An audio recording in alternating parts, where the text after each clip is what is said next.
আসসালামু আলাইকুম। সম্মানিত দর্শকবৃন্দ, আপনাদের সকলকে জানাই আহ, এমডি আজমল হাসান ইউটিউব চ্যানেলের পক্ষ থেকে স্বাগত। আমরা আজকে অবস্থান করছি চাঁপাইনবাবগঞ্জ জেলার আহ, মালিয়াডাঙ্গা ইউনিয়নের পিয়ারাপুরে। এটি আমাদের চাঁপাইনবাবগঞ্জের একটি ঐতিহ্যবাহী স্থান, যেটি দরগা নামক স্থান নামে পরিচিতি লাভ করেছে।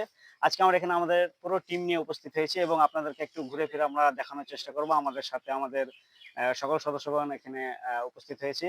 আমরা যে জায়গাটাতে অবস্থান করছি, এটা হচ্ছে প্রখ্যাত সুফি সাধক আমাদের হজরত বয়ালিয়া রহমতুল্লাহ আলাইয়ের মাজার শরীফ, যেটা এটা দরগা নামে পরিচিতি।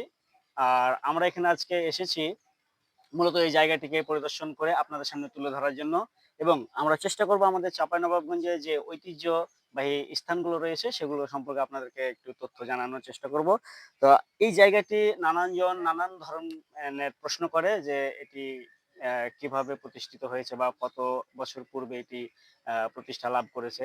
তো আমরা যতটুকু আজকে এখানে এসে জানতে পারলাম যে এই জায়গাটি আসলে বলা হচ্ছে যে ৬০০ থেকে ৭০০ বছর পুরনো একটি দরগা, যেখানে একজন সুফি সাধক বসবাস করতেন এবং একসময় এই জায়গাটিতে তারা তাদের যে ধর্মের প্রচার প্রচারণা চালিয়েছেন, এবং এটির মাধ্যমে তারা এখানে একটা সুপরিচিতি লাভ করেছে।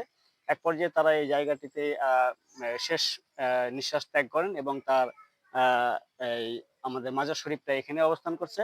আমরা আপনাদেরকে দেখানোর চেষ্টা করব তার মাজার শরীফটা। ততক্ষণ পর্যন্ত আমাদের সাথেই থাকুন আপনারা। দর্শক, চলেন আপনাদের সামনে আমরা আজকের এই দরগা শরীফের মাজারটি আপনাদেরকে দেখিয়ে নিয়ে আসি।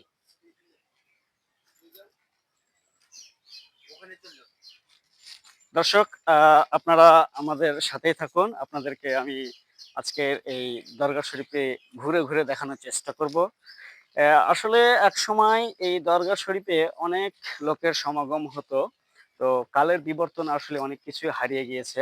আহ, কিন্তু তবুও আসলে গুরুত্বপূর্ণ এবং দর্শনীয় স্থানগুলো ঠিক ওইভাবে স্মৃতি হিসেবে থেকে যায়। তো আজকে আমরা অলরেডি চলে এসেছি এই দরগা শরীফের সম্মানিত আহ, আজকে যে আমাদের মাজার, সেটি আপনাদেরকে দেখানোর চেষ্টা করছি। এখানে আসলে এই যে লেখা আছে মাজারের খাদেম মোহাম্মদ তোফাজ্জল মিয়া, যিনি এই মাজারটিকে আর কি দেখাশোনা করেন। আমরা আসলে এমন একটা সময় এসেছি যে আমরা যদি হয়তোবা এই খাদেম সাহেবকে দেখতে পেতাম, তাহলে তার সাথে আমরা একটু কথা বললে এখানকার তথ্য সম্পর্কে আরো অবগত হতাম বা আপনাদেরকে জানানোর চেষ্টা করতে পারতাম। তো আহ, দর্শক, আপনাদেরকে আমি আরো একটু দেখানোর চেষ্টা করব যে এই মাজারটা মূলত যে আমাদের প্রখ্যাত সুফি সাধক, ওনার যে নামটা এখানে আমরা দেখতে পাচ্ছি, এখানে একটা এই যে নামের ফলক রয়েছেন। এই ফলকটি আমরা দেখে বুঝতে পারতেছি যে এটি আনুমানিক ৬০০ থেকে ৭০০ বছর পুরনো, বেতবাড়িয়া পিরোজপুর চাঁপাইনবাবগঞ্জ জেলায় অবস্থিত। এটি মূলত ইসলাম প্রতিষ্ঠার জন্য যারা যুগে যুগে এরকম ধরনের সুফি সাধক বা অলি পয়গম্বর এরকম এসেছেন, তারাই কিন্তু বাংলাদেশে ইসলাম প্রতিষ্ঠা করে গেছে এবং মানুষকে ইসলামের জন্য দাওয়াত করেছে। তো দর্শকবৃন্দ, আপনাদেরকে আহ, আরো আমরা কয়েকটি গুরুত্বপূর্ণ তথ্য দিব চাঁপাইনবাবগঞ্জের। তো সেই পর্যন্ত আপনারা আমাদের সাথে থাকবেন এবং আমাদের ইউটিউব চ্যানেলগুলোকে আপনারা ফলো দিবেন, সাবস্ক্রাইব করবেন। সবাই ভালো থাকেন, সুস্থ থাকেন।